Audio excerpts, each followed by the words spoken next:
sponsored by Flores Glass, serving the area since 1977 with residential and commercial work.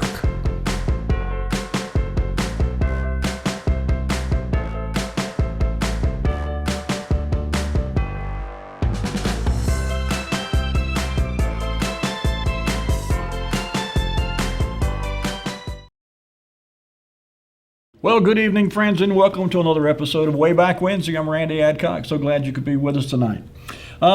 Tonight is kind of, to use an old expression, a juice mixture of pictures and articles and information. We're going to have a little bit of carryover from last week. By the way, I hope you all had a nice July 4th Independence Day holiday. Mine was nice. I didn't do anything but kind of lay around, take it easy, but it was nice nonetheless. But if you remember from last week's show, we talked a little bit about some prominent people of the Revolutionary War, and particularly some women. And we talked a little bit about some areas around Rocky Mount and Nash County in particular.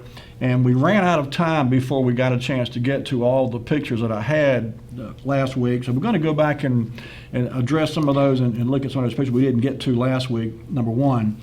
We're also going to talk about an old clock, very old clock, very neat clock that actually came through Rocky Mount on kind of a traveling expedition, if you will, many, many years ago, before my time. I don't remember anything about this. It wasn't around when it came by. But I understand it's on display, and it's kind of on my bucket list now of things to go see in my quickly approaching retirement days. We're going to talk about a mystery, a real genuine mystery. If you remember last week's show, we talked about an event that took place at the Rio restaurant. When the Rio was in operation on North Church Street, there was a band that came and played there. It was called the Spotlight Review was the name of the band. But anyway, it featured Bruce Becker, who had a nickname of Bubbles, and a singer named Tony Young. Last week, I didn't have enough time to do a lot of research on either one of those two people, Tony Young or Bruce Becker. But this week, I spent a considerable amount of time, several hours in fact, trying to track down what I could about both of these individuals.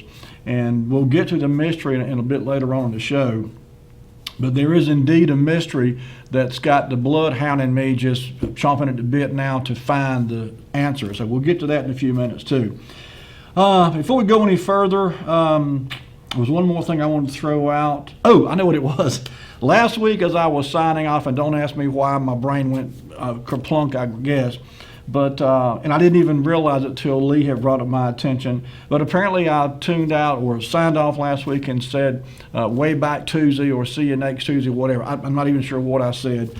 But it is Wednesday. Today is Wednesday, July 5th. The show's time or schedule has not been changed. We're still Wednesday night from 8 to 9. So if I confused everybody last week with whatever I said about Tuesday, you just disregard it, write it off as an old age fumble.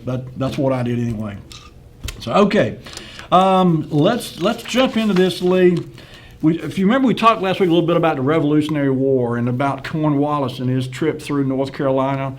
There's a lot of history on his travels through North Carolina, right through, I mentioned last week, right down Halifax Road. He spent a night out by where it's currently the Rocky Mount Wilson Airport is. He camped literally a mile from my house. Some 1,600 troops that were with him on his jaunt through North Carolina, and they camped right down the road from my house.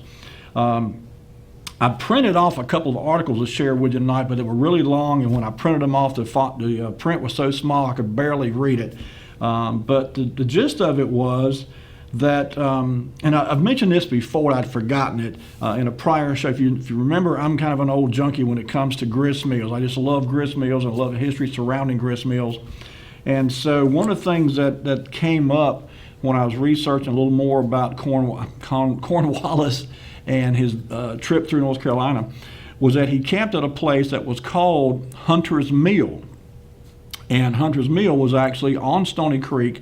It dates back to the mid-1700s. I saw one reference to an operation there, I think as early as 1772. And ironically, Hunter's Mill eventually became or at least the road that went to Hunter's Mill, I should say, eventually became Hunter Hill Road. And so all these years that I've been riding up and down Hunter Hill Road, I always wondered where was the hill that Hunter Hill Road was named after. Well, as it turns out, it was named after Hunter's Mill. And it was a father and son, actually, that ran Hunter's Mill. Mr. Thomas Hunter, I think, originally started the mill, and I said that was in the 1700s, and then his son, John Hunter, took it over in later years. And so I'm going to try to find a little bit more about that. There's obviously no pictures around. There's no cameras able to take a picture back in the 1700s.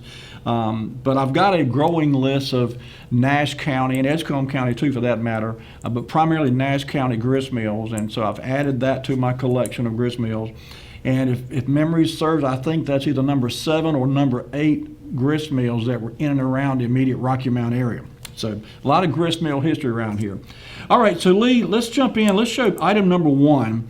Some of you from southwest Nash County, out in the Coopers area and that Spring Hope area may recognize or may know something about this. This was known as Torrey's Tavern. And in 1936, this picture was taken. There was a lady, and I should have written down her name because I knew I'd forget it, and I sure did. I forgot her name. But she was a very prominent photographer back in the 1930s, and she went all over the country taking pictures of rural America and just Americana, if you will. And she took this picture, but this was known as Torrey's Tavern. And the story that went along with this place, by this time, by the way, it was a residence. So you can see the people standing or sitting on the front porch there. By 1936, there was a family living in the home. But the story goes, the legend goes, that back when it was a tavern, it was also a stop on Cornwallis's journey through Nash County.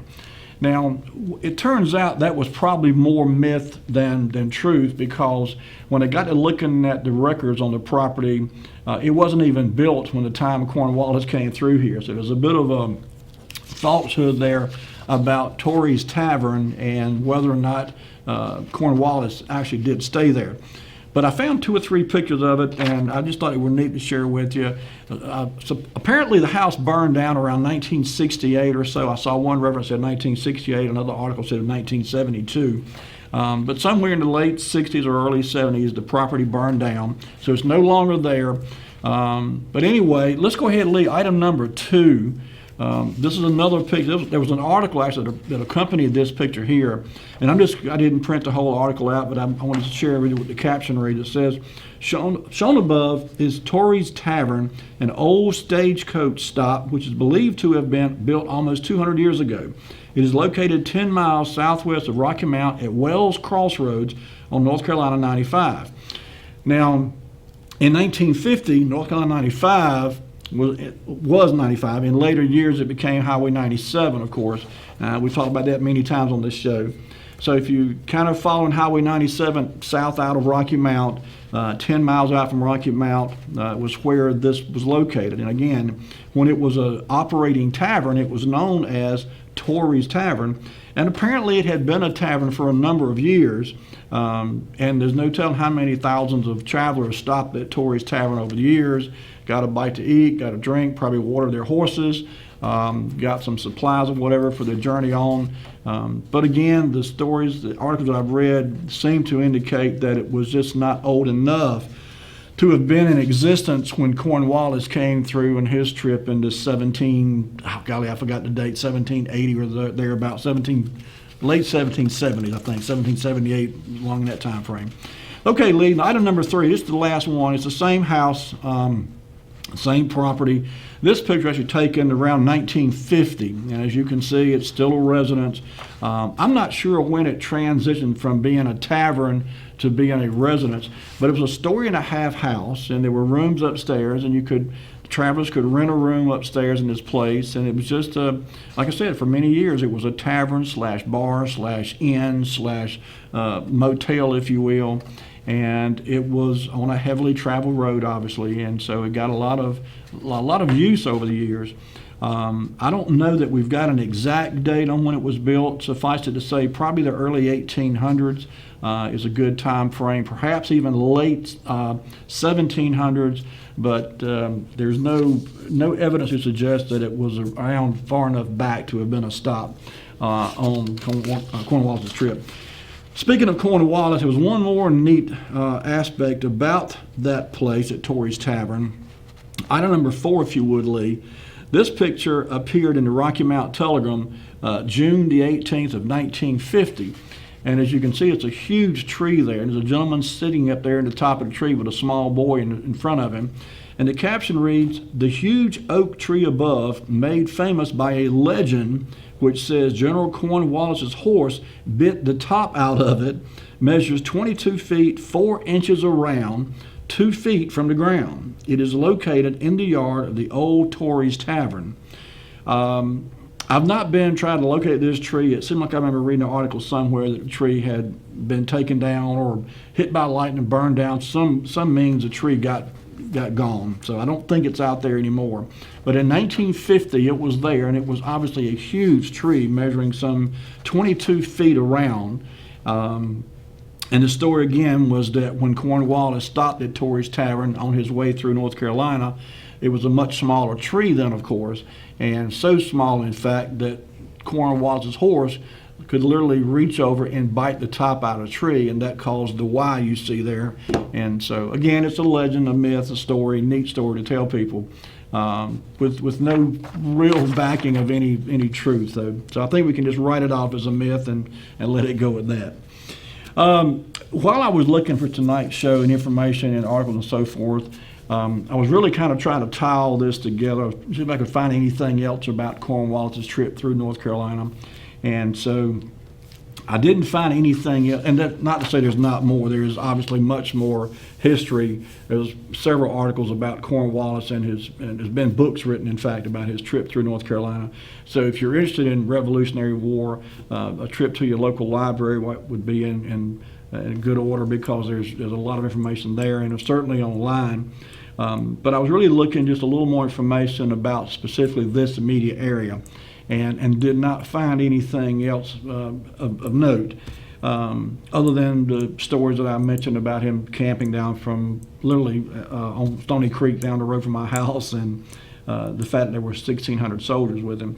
But I did stumble across a neat picture. It's a painting, not a picture, because again, when this painting was made, there was no cameras to take a picture. But item number 5, if you would, let's put that up on the screen for our viewers. This is actually a painting, of course, of Benjamin Franklin. You may recognize him. And the caption, and by the way, this appeared in the Rocky Mount Telegram, January the 8th, 1956. And it's a bit of information, a bit of trivia here that I just had never heard before. And the caption reads, "Benjamin Franklin in the days when he was playing a leading part in shaping the future of America. His skill as a statesman won crucially important support from France for the American Revolutionary War. Already known in Europe for his inventions and research in electricity, he became a social favorite when he went," and I cut off the bottom of that, but basically he went to France and garnered their support for the American effort in the war against Great Britain. And so I was not aware of that role, of his role in getting support from France to assist us in our war against England, of course, and a future liberation. But just a neat little bit of history there. There's a lot of things, a lot of articles and stories and books, in fact, been written about Ben Franklin and his contribution to the country, and certainly to electricity. The famous story of him flying a kite in an electrical storm, and the key hanging off the string, the lightning striking, coming down the kite string. Whether it's a true story or not, we'll never know. If it is, he's lucky that he lived and survived that. But in any case, there's a neat old history there about Benjamin Franklin. So I mentioned at the top of the show, moving on from the Revolutionary War now, I mentioned at the top of the show that last week, as I was just browsing through different articles and different things on the web and researching on the newspapers.com website, I stumbled across an article that talked about a clock. And something about this just piqued my curiosity. And so I did a little more research. And I'm just going to read a little bit to you here. First of all, in 2020, the Washington Post did a feature story about this clock. And the guy who wrote the article was a fellow by the name of John Kelly. He's a columnist with the Washington Post back in 2020. But he says, my family is in possession of a journal started in 1879 by my great-great-grandmother, Cora Barnum Lewis, a farm wife. She and her husband raised 10 children in Lincolnonia. I'm not sure where that is, on the Fairfax-Alexandria line. Well, there you go. That's where it is. The journal is rich with details of their daily lives. On January the 13th, 1879, she wrote about her husband's trip to Washington. While he was in town, he went to see a wonderful clock which is being exhibited. It was made by a man whose home is in Pennsylvania. It has many good figures which at certain intervals appear from the interior. At a certain minute, a bell rings, and the apostles appear from the side door and pass in procession before Jesus at the middle door, and all bow in passing except Peter. Meanwhile, Satan looks down on them from a window above. When Judas approaches, he jumps down and follows closely behind him. So there's some biblical interpretation here built into this clock. And Leah, let's go ahead and put the clock up on, or I'll tell you, before we do that, let's put up item number 6. This is actually an article that appeared in the Rocky Mount Telegram December 6, 1945, when this clock was making its rounds, if you will. It was an exhibition, it was on a wagon, and it was pulled all over the country. And in 1945, it came through and had a visit here at Rocky Mount, North Carolina. And this article reads, as the Ingle clock, standing 11 feet 6 inches tall and 8 feet wide, with a weight of 1,392 pounds, will be exhibited here at the Masonic Temple from 2 to 10 p.m. December 13th through December 16th. This showing will be under the auspices of the Coleman Pit Post 58 of the American Legion. The Ingle clock, which was started in 1857 and completed in 1877 by Stephen D. Ingle of Hazleton, Pennsylvania, is an apostolic musical astrological clock. The apostolic procession occurs on the hour and the half hour. In this procession, the figure of Jesus appears on the balcony, and the figures of the apostles march by him. The astrological unit in the base gives a complete reading showing the course of the sun and its relation to the earth. The Gregorian and zodiac calendars are shown. The historical tower shows a Molly Pitcher parade. If you remember from last week, Molly Pitcher was the woman who followed her husband into combat and was credited with bringing water to the troops and even, in fact, washing out the barrels of the cannons to keep them firing and so forth. Anyway, so the clock runs by weight and lever principle, and its mechanical construction is as it was originally produced. With the exception of a steel cable supporting the main weight, which weighs 45 pounds, no change in parts have been made. A private showing for mentors, PTA representatives, and groups from other organizations will be held Wednesday night. At the public showings, admission fees for the adults with special prices for school children will be charged, and the profits will be used by the Legion for its home. So this clock was going around the country on a tour, if you will, and the local American Legion scheduled an appearance, and they set it up to take place at the Masonic Temple between December 13th and December 16th in 1945. So if you've never heard of the Ingle clock, Lee, let's put up item number 7, and this is a picture of the Ingle clock. As I said, this thing is huge. It stands some 8 feet tall, it's 11 feet wide, it weighs 1,300 pounds. It took 20 years for the man to build this clock. And to think that it was touring around the United States, basically on a horse and buggy wagon, being towed around. I'm fairly certain at some points it managed to get itself on a train, but obviously it couldn't go everywhere on train, so those times and areas where it couldn't be ridden on a train or transported by train, it was transported by horse and buggy. So anyway, and I just realized we're about to go, in fact, had gone by our first commercial break. Lee, bring it back to me. When we come back from a break, we're going to show you some more old pictures, and we're going to talk about this mystery I mentioned at the top of the show. This is a real mystery that doesn't necessarily have to do with Rocky Mount specifically, but it's a mystery that I think you'll agree is worth pursuing, and I intend to do that. So don't go anywhere. We'll be right back with more Wayback Wednesday.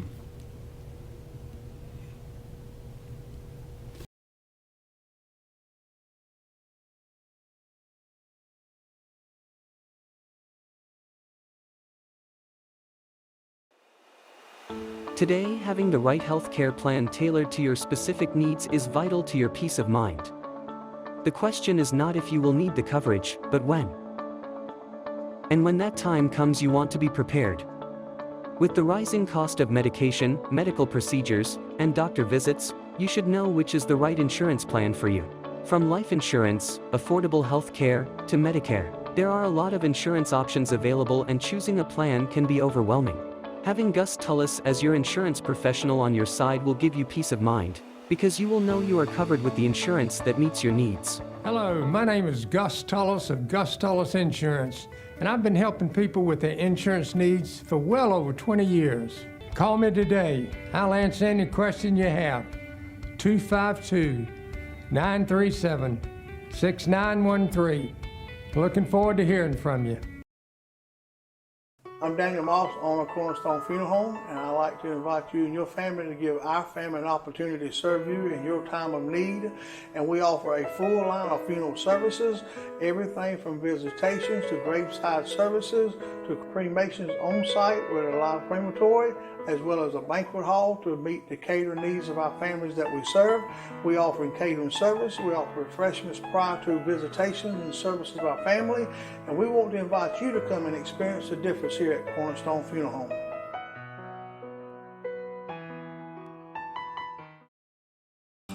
There's a main nerve that leaves your back that goes into your hip and goes down your leg. It's called the sciatic nerve. A back injury can put pressure on that nerve, causing pain, numbness, tingling. Chiropractors can actually help that. At the Hammer Chiropractic Center on Sunset, we know exactly what to do. We have very good relationships with the doctors in Rocky Mount. We like to co-manage people's care. Some medications may help us do our jobs, and our jobs may help their medications work better. If you or your loved one is living with hearing loss, and if you haven't found a solution that fits your lifestyle, then you should consult with the local experts at the new Hearing Aid Urgent Care in Nashville, North Carolina. Hearing Aid Urgent Care is a place to go for over-the-counter hearing solutions that will improve your daily life and communication between your loved ones and you. Purchasing in our store does not require any prescription or medical recommendation. Our team of experts does recommend a hearing examination so we can help you purchase the correct product for your personal needs. We hold regular listen and learn events so you can ask questions and work with the high-quality products from our vendors to find out what hearing device will best suit you before you buy. Open Friday and Saturday, 11 a.m. to 7 p.m. And you can call 252-459-4008 to find out more information. Hearing Aid Urgent Care located at 102 West Nashville Drive in Nashville, North Carolina.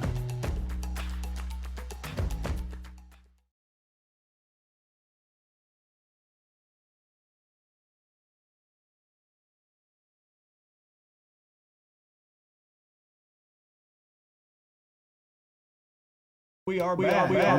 Wayback Wednesday. Today is July 5th, 2023. Glad you could be with us.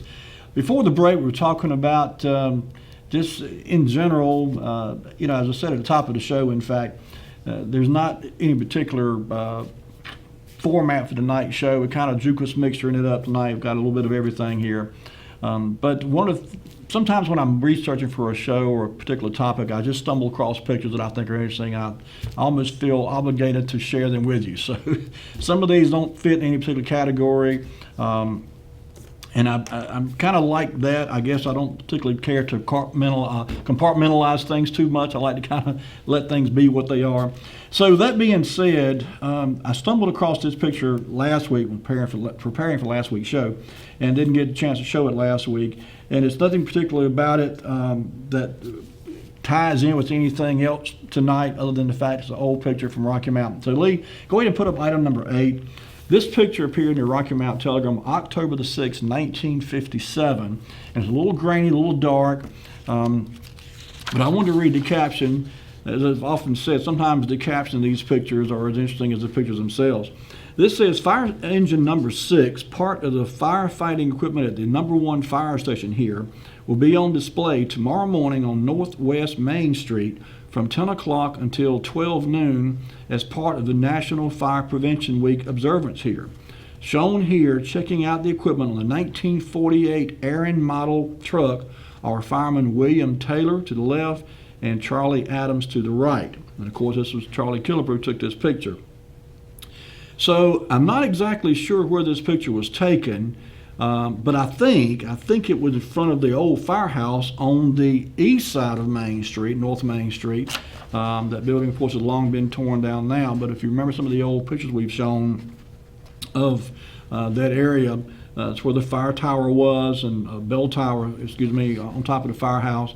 And so I think that's where this picture was taken, but it doesn't specify where it is. It says it's going to be on display on West Main, which would be across the tracks, of course, on the Nash County side. But that's just talking about where it's going to be displayed the next day.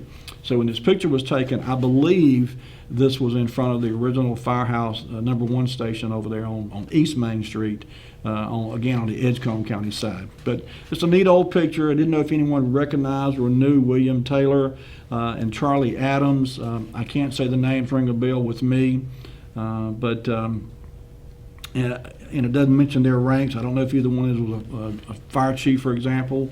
It looks like possibly one or the other could be, but in any case, it was just a neat old picture with a neat old fire truck, engine number 6 from 1957. Okay, going right along with the theme of no theme whatsoever, I stumbled across this picture, item number 9, Lee.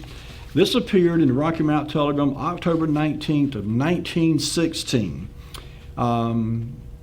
And it says Uncle Sam's first submarine to be honored in New York. And so obviously this had anything to do with the Rocky Mount, but I just thought it was really neat, particularly in light of the recent tragedy involving the submersible that imploded on its way down to the Titanic a week or so ago. On a personal note too, there's been a lot of jokes and commentary about that tragedy, and I like a good joke as good as anybody, and I'll laugh at a funny joke as quick as anybody else will. But honestly, I've been really, saddened, for lack of a better word, at some of the heartless and cruel jokes that have come about as a result of that. Oh, we got a call. Let's get to the caller. Hello, caller. You're on the air. Hey, Raymond. Yes, sir. Hey, man, it's Bobby. Yeah, man. The picture with the fireman in there. Yeah. William Taylor. I started in 1976. He was a captain then. Okay. But his nickname was Hot Rod because he had a car lot on the side. Uh-huh. And Charlie Adams, I think he was half of the Adams and Robinson hot dog stand. Really? Okay. I think. Well, now, Elliot Adams was Adams and Robertson, so was he kin to Elliot? Well, it was. Because I knew Elliot Robertson. I remember going in there, and like I said, I knew all those guys down there. And so... It may be, I heard them always called Krogan.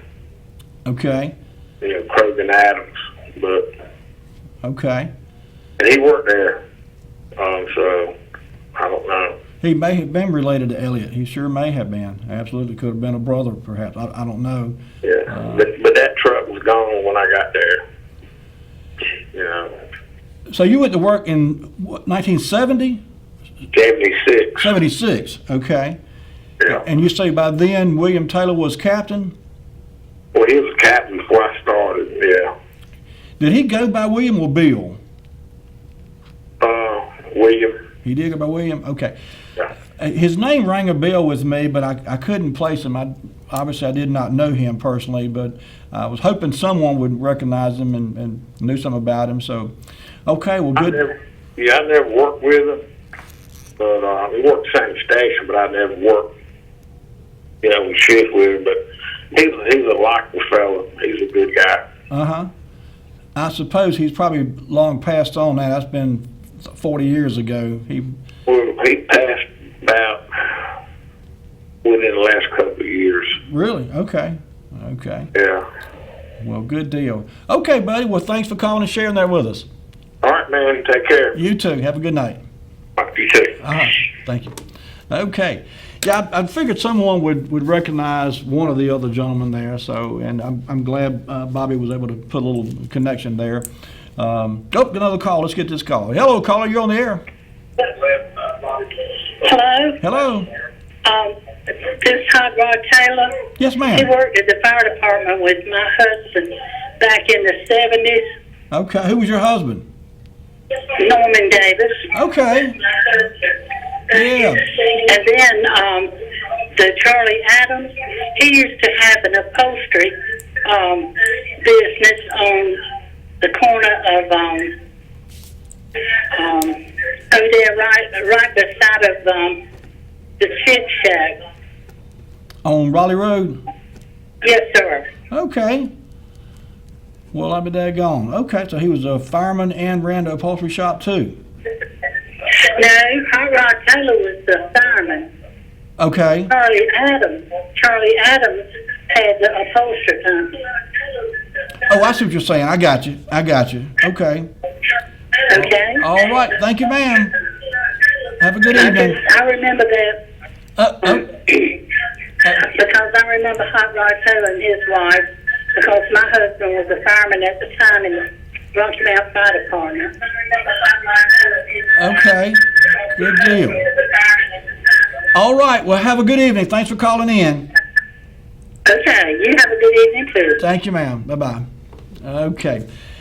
Yeah, over the years, there's been quite a number of people who have been associated with the fire department. It's been a steady employer in Rocky Mount. Oh, golly, going back to the very early days of Rocky Mount. We've shown some pictures in the past. Rocky Mount had a fire department back in the 1800s, of course, and or fire brigade as it was known back then. And so over the years, there's no telling how many young people chose to go to this profession, a very noble profession, I would add, to be a firefighter and protect life and property. And so I tip my hat to the firefighters and those who used to be and still are, for that matter, firefighters. As I said, a very noble profession. And I'm proud to know many of you, sure am. Okay, Lee, I'll tell you what, let's go on then. We were at item number 9, I think, when the call came in. So let's go back to item number 9 for a few moments. I was talking about the submersible that imploded and killed the people that were on board here a week or two ago. There's been a lot of information put out about that, and certainly there was people who had some safety concerns about it. You look at this submersible here, this submarine here from 1916. It's just amazing to me that there was, back in the Civil War, there was submersibles. So the idea that we couldn't have something like this in 1916 is not the point, because submarines were indeed around during the Civil War. But this thing, when I first saw it, I thought it was some kind of bomb. It looks, very much like the picture you see of the atomic bomb that was dropped on Hiroshima in World War II and Nagasaki. But of course, it is the nation's first submarine, it says. And I was a little confused by that because, as I said, I know there were at least a couple of submarines in use during the Civil War. This one does, the caption is a little hard to read. I'll see if I can make it out here. It says, the Holland No. 9, the first submarine to be bought by the U.S. Navy and thought to be invincible in its day, has been bought by Peter J. Gibbons and his son, who were presented to the New York Society. It was built by John P. Holland, submarine inventor. It will be placed on exhibition at the Bronx International Exhibition. So again, this article in this picture appeared October 19, 1916 in the Rocky Mount Telegram. I may do a little more research, try to find a little more about this. It's the first time I've ever seen this device, this particular submarine. But in any case, that's what it was, and apparently the first one the U.S. Navy ever purchased, according to the caption anyway. Let's move on, Lee. Item number 10.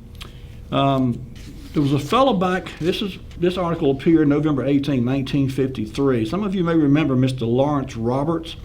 Apparently was a Rocky Mountain native, and I stumbled across this purely by accident. Didn't know anything about him, was not aware of his name, and certainly was not looking for anything about this gentleman. But when I saw his name and saw the headline, Lawrence Roberts native has new invention for TV, it obviously piqued my curiosity. And so I got to reading the article, and it's not a very long one, so I'll read it to you here. It says, Lawrence F. Roberts, a Rocky Mountain native who has achieved success as a commercial artist in New York City this week, was being congratulated also as an inventor. Robert's invention is called a tuner antenna, and it is a new indoor antenna array that serves both as an indoor antenna with tuning mechanism to peak individual channels from 2 to 83, and as a master transformer to create perfect impedance match between any outdoor antenna and a TV set. The development by Roberts of the tuner antenna was announced by Julius Finkel, president of the JFD Manufacturing Company in Brooklyn, New York, which firm has acquired the invention. President Finkel revealed that the revolutionary heart of the new invention is a uniquely designed internal contact wheel that, when actuated by a turn of the external dial, makes an electrical contact with an impedance matching stub key to the individual channel wavelengths on the antenna's folded dipole. That's an awful lot of techno jargon there. It doesn't mean a whole lot to me, and I'm sure very little to most of you either. But the point is, he invented this thing that supposedly was able to better tune in TV stations. And in 1953, the average home probably couldn't tune in more than 4 or 5 stations anyway, so I'm not real sure. Having said that, I guess it was important to be able to get the best quality you could get if you only had 4 or 5 stations to choose from. So I don't know how well this device took off. Just reading the description, it kind of reminds me of the electrical antenna movement devices that we had in my home back in the early 1970s, where you could just rotate the dial on a little TV set-top device, and it had an electric motor up on the TV antenna on top of the home, and when you rotated the dial on top of the set-top TV device, it would in turn cause the antenna on top of the house to move, so you could better tune in stations by pointing the antenna at the direction of the station, basically north, east, south, and west. But in any case, cable TV brought an end to all of that finagling and dealing with antennas and directions and so forth. And so we can thank Mr. Roberts for his invention. I'm sure it probably was welcomed by many people in the 1950s, but obviously it was short-lived. So, all right, Lee, I see it's time for our next commercial break. Bring it back to me if you would. When we come back from the break, we're going to talk a little bit about a mystery, and indeed it is a mystery to me anyway. I hope you'll agree. And I'll give you this little bit of a clue. We talked last week's show about that act that appeared at the Rio in Rocky Mount, the Rio restaurant. And so there was a member of that entertainment troupe, if you will, that seems to have vanished off the face of the earth. So don't go anywhere. When we come back, we'll talk more about that, show you some pictures, and give you a little bit of history on who this was that vanished. Don't go anywhere.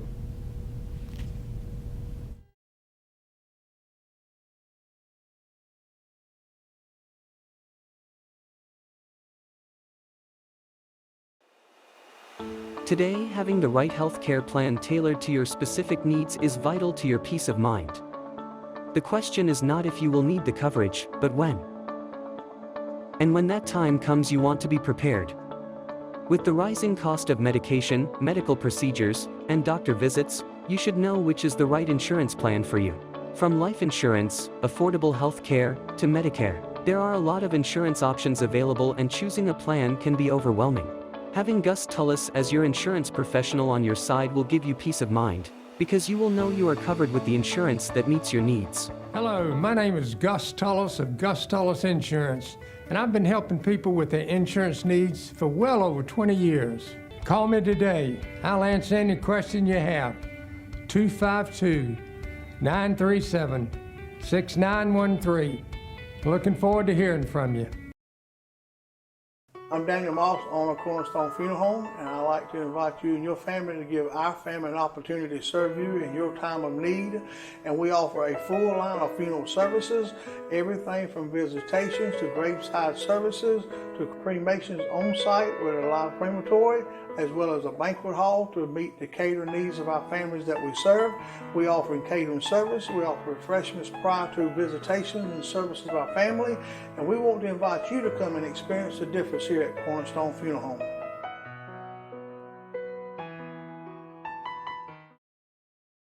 There's a main nerve that leaves your back that goes into your hip and goes down your leg. It's called the sciatic nerve.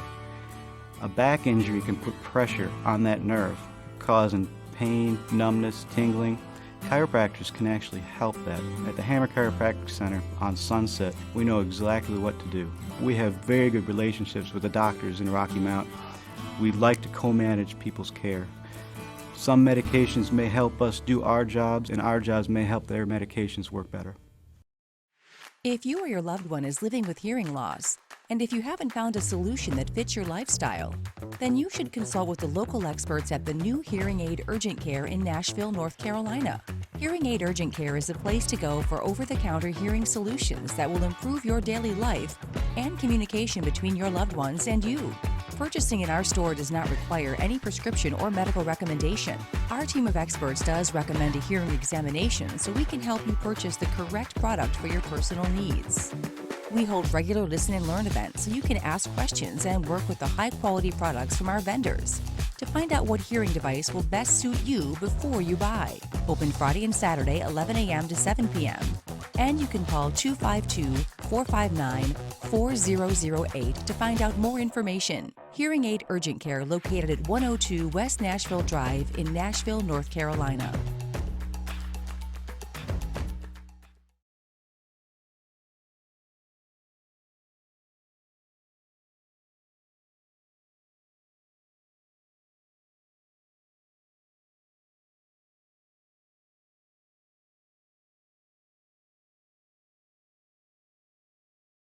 Okay, we're back. You know, I like a good mystery, I do. When I was a kid, I used to enjoy watching murder mystery movies and things where you had to figure out who done it. And so when I stumbled across the article last week in the report, newspaper article about the Rio and the band that played there and the people that were involved with that entertainment troupe, it kind of piqued my curiosity because as I said last week, I tried to find more about Tony Young. And so I didn't have as much time last week as I'd like to have put into trying to find about her. So this week I made a special point of digging deep and trying to find something about her, some indication of what became of her, where she ended up.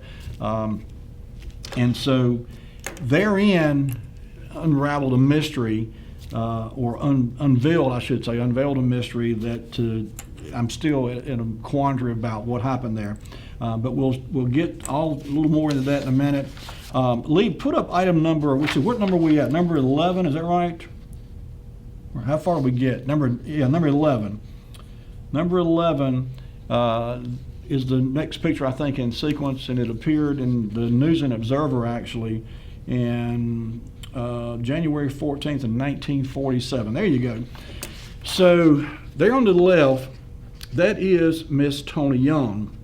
On the right is Bubbles Becker. His nickname was Bubbles. It was an interesting nickname, and the way he got his name, he smoked cigarettes, and he would actually somehow get like the stuff you blow bubbles with and put some in his mouth, and he would blow out, take a drag of his cigarette and blow out a bubble that was full of cigarette smoke. And as the bubble would pop, of course, the smoke would come out of the bubble.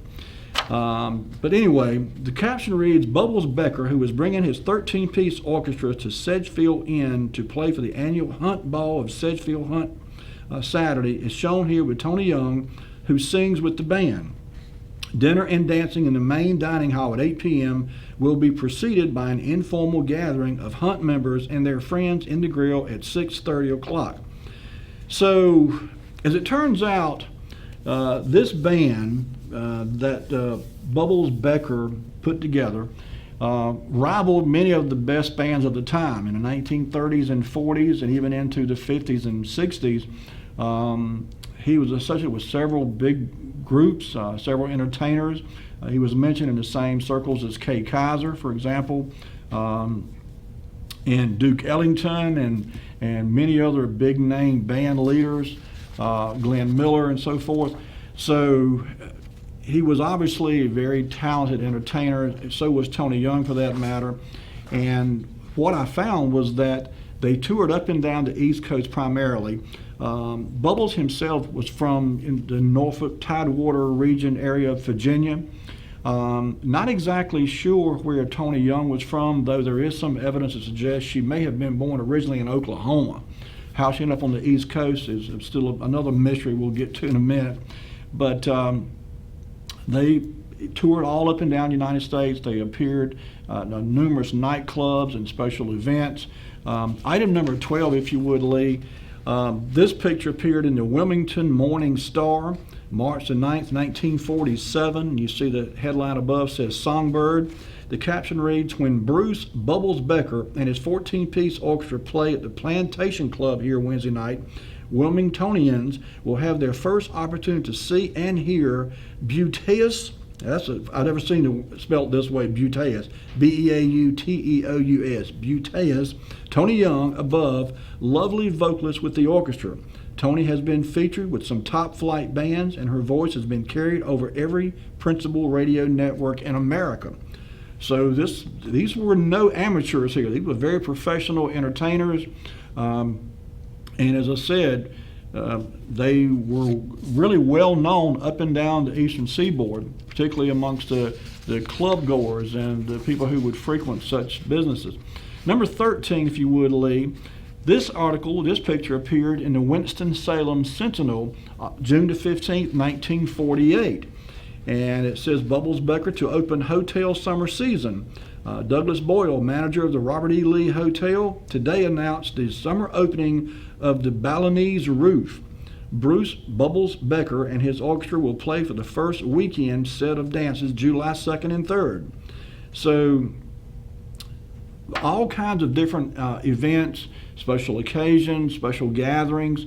The Bubbles Becker Band was booked, and Tony Young, I should say, was on the bill too. And so quite often you would see an advertisement in the paper. And I did the search not only in North Carolina, but I just did a general search in the United States, and I saw just numerous ads announcing that this band and these two individuals primarily, because it was at one time I think a 16-piece band, but these two were of course the principals in the band, and so it was quite often they would both appear, one or the other, and sometimes both together, in the announcement advertisement that appeared in the paper. Okay, Lee, move on in. Item number 14.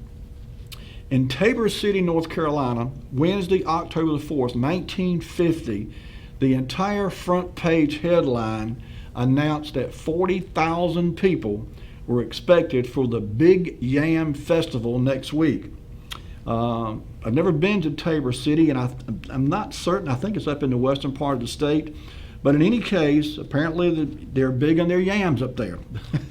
But they had 40,000 people expected to come to this event. And as you see there in the center, that is Bubbles. His name, by the way, was Samuel Bruce Bubbles. That was his full name. I'm sorry, Samuel Bruce Bubbles Becker. His last name was Becker. And of course, Bubbles was a nickname that he went by, his stage name, if you will. But the caption here, I'll read this real quickly. It says, Bubbles Becker himself, the king bee in the big floor show and dance scheduled at Garrell's Warehouse. Oh, we got a call. Let's get this call. Hello, caller. You on the air? Look, in City, North Carolina, that's in Columbus County down there near the South Carolina line, kind of off to the east, Interstate 95. Oh, it is? Okay. I've never been there, so I wasn't sure. But okay, I got you. It's down there, it's right on the South Carolina line in Columbus County. Okay. Have you ever been down there to the Big Yam Festival? Oh, no. That, many years ago, that was where sweet potatoes were at. This time of year, they're everywhere. Sweet potatoes are everywhere. Oh, yeah. This was a big event in 1950. 40,000 people expected to show up there at this event. Right. So, okay, buddy. Thank you. Goodbye. All right, bye-bye. Okay. So anyway, it goes on to say that October 12th, immediately following the crowning of the third annual Yam Festival Queen, Tony Young is the featured vocalist with the Bubbles Becker Orchestra that puts on a big floor show and dance next Thursday night, October 12th, in Tabor City. So one of the things that I noticed too in these various pictures that I found of these two, his picture was pretty consistent over the years, and I've seen him in several different photographs She actually changed her appearance quite dramatically over the years, and I'll show you that more in a moment. But the point here is that they literally were all over the place. I mean, they would play shows 2 or 3 days at a time, hop on a train or a plane and fly off somewhere else and do 2 or 3 day shows. But they ran a very busy schedule. Item number 15, if you would, Lee. May 16, 1953, in a newspaper called the Greensboro Record. This ad appeared, and you see, it says, Family Night Sunday, Bruce Becker's Spotlight Review, the greatest floor show ever held in Greensboro at Plantation Club for 5 nights only. And of course, there on the left, you see Tony Young, beautiful vocalist. On the right is Mr. Bruce Bubbles Becker. And in the middle is Kay Cahill, Novelty on Parade. Now, that's a bit of a teaser there, but doesn't tell you exactly what she's a novelty about. And I'm not sure what she's holding, but in any case, she was apparently one of the actors in the entertainment troupe there. But they were quite often associated with dinner clubs and nightclubs, supper clubs, if you will, is what this advertisement here is about anyway. And like I said, they would play this was a 5-night show here, and I saw several references to them being at the same place for several nights in a row. Item number 16, Lee. This ad appeared in the Richmond Times, April the 2nd, 1960. And I think this is pronounced Tantilla Garden, the South's most beautiful ballroom. Tonight, Babe Barnes and his orchestra, coming Bubbles Becker Orchestra and floor show Saturday, April 9th. So these bands, of course, would headline each other. One night you may see Bubbles Becker Band at the top of the heading, and next night he might be the undercard, so to speak. But in any case, they were literally all over the place. I mentioned that his appearance, Bubbles Becker, his appearance pretty much stayed consistent. Tony Young, however, was quite often known to change her appearance dramatically, in fact. Item number 17, Lee, if you would. The Norfolk Ledger Star, September 1956. This, too, is Tony Young.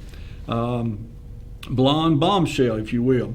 And the caption reads, Saturday Night Songstress, Tony Young, Mrs. Bubble Becker in real life, prepares for another appearance on WTAR-TV's Andy Roberts show tonight at 10.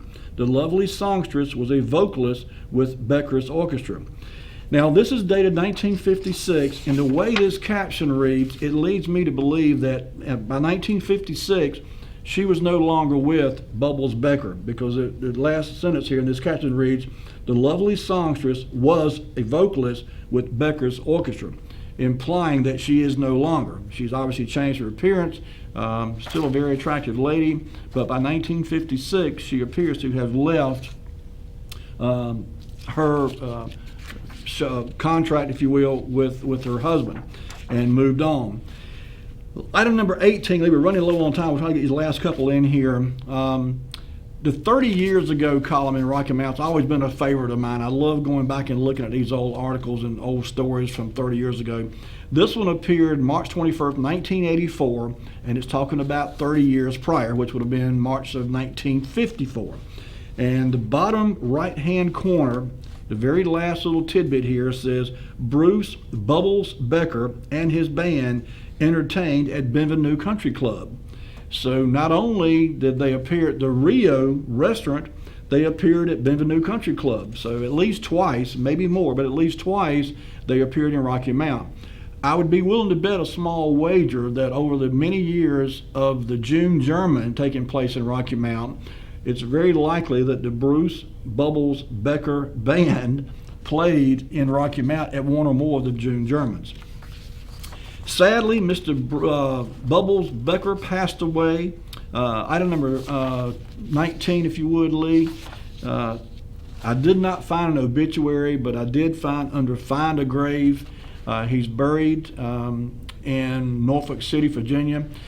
And I just realized this says he was born in New Jersey. Another article I read said he was from the Tidewater region, so I'm not sure. Maybe he was born in New Jersey and his family moved to Norfolk when he was very young. But in any case, this, I just realized, says he was born in New Jersey. But he's now buried in Norfolk City, Virginia, at the Forest Lawn Cemetery. As you can see there, he was born February of 1910. He died February of 1980 at 69 years old, just a couple of weeks short of his 70th birthday.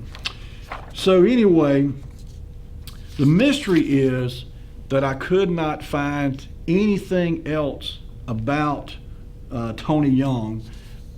What she did after, when she appeared on that TV show, that 1956, I could not find where she was in anything else. I don't know whether she passed away. I really don't know. I did, however, find a really nice picture of her that I have no date on this. Lee, if you would, item number 20. This was her, and this is actually, I found this, believe it or not, on eBay, and there's a gentleman in Germany who has this picture. And you see there at the bottom it says Tony Young, vocalist with the Bruce Bubbles Becker Orchestra, and she apparently was signed with the Tom Pumphrey Agency, at 208 Crenshaw Building, Richmond, Virginia. But really, you kind of remind me of Ginger Carroll, who was Kay Kaiser's wife. We showed a picture of Ginger Carroll in a show some months ago, and this reminded me of the picture that we had for Kay Kaiser's wife, Ginger Carroll. But anyway, the mystery is we don't know what happened to Ginger Carroll. I will continue searching and see what I can find out. I'm hoping someone will remember something about her, but so far I'm drawing a blank as to what happened to her. So anyway, Lee, bring it back to me. That's going to do it for us tonight, folks. We've run slam out of time. I want to thank those who called in and shared your memories with us and helped keep me straight up here. I really appreciate your time, and thank you again to all you for watching the show each week. I really appreciate that as well. That's all for me, folks. Have a great week. Take care of yourselves. Be kind to one another, and we'll see you next week with more Wayback Wednesday. Bye-bye.